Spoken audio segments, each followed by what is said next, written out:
So, hello mga kaibigan at mga kapatid. So, as of now, magbabasa tayo ng Biblia at 3 Biblia yung gagamitin natin. Pero bago yan, panoorin nyo muna to.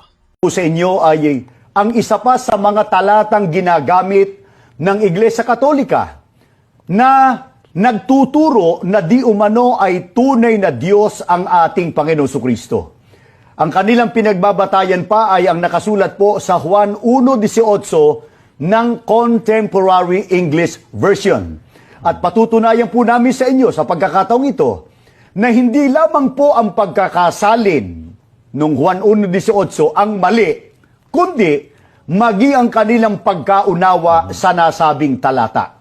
So, yun, mali daw yung sa Contemporary English Version or CEV kasi mababasa sa John 1:18 ng Contemporary English Version na Diyos ang anak. Okay, so meron akong 3 Bible version dito. Ito ay Good News Translation, New Living Translation, at New Revised Standard Version. So, babasahin natin kung sino nga ba yung mali. Yung Biblia ba o yung aral nila na hindi Diyos si Kristo. So, basahin natin yung John chapter 1 verse 18. So, ito yan. Okay? No one has ever seen God. It is God, the only Son. Ano yung only Son? It is God, who is close to the Father's heart, who has made Him known.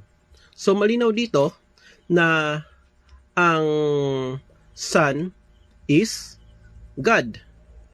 Tsaka, dako naman tayo dito sa Good News Translation or today's English version.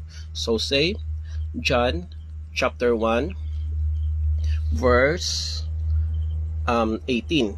No one has ever seen God, the only Son, who is the same as God, and is at the Father's side. He has made Him known. So, malinaw dito na si Jesus Christ, okay, the Son, the only Son, who is the same as God. So, the same as God, si Christ, sa Bibliang ito. At dako naman tayo dito sa New Living Translation. Ano yung nakasulat dito? Same. John chapter 1 verse 18. Ano nakasulat dito? No one has ever seen God but the unique one. Okay? Who himself God. Okay? So ito, yung unique one, ito yung anak. But the unique one, who himself God, is near to the Father's heart. He has revealed God to us. So, ano daw itong unique one? Who himself God. At ito ay ang anak ayon sa talatang ito na no one has ever seen God. It is God, the only Son.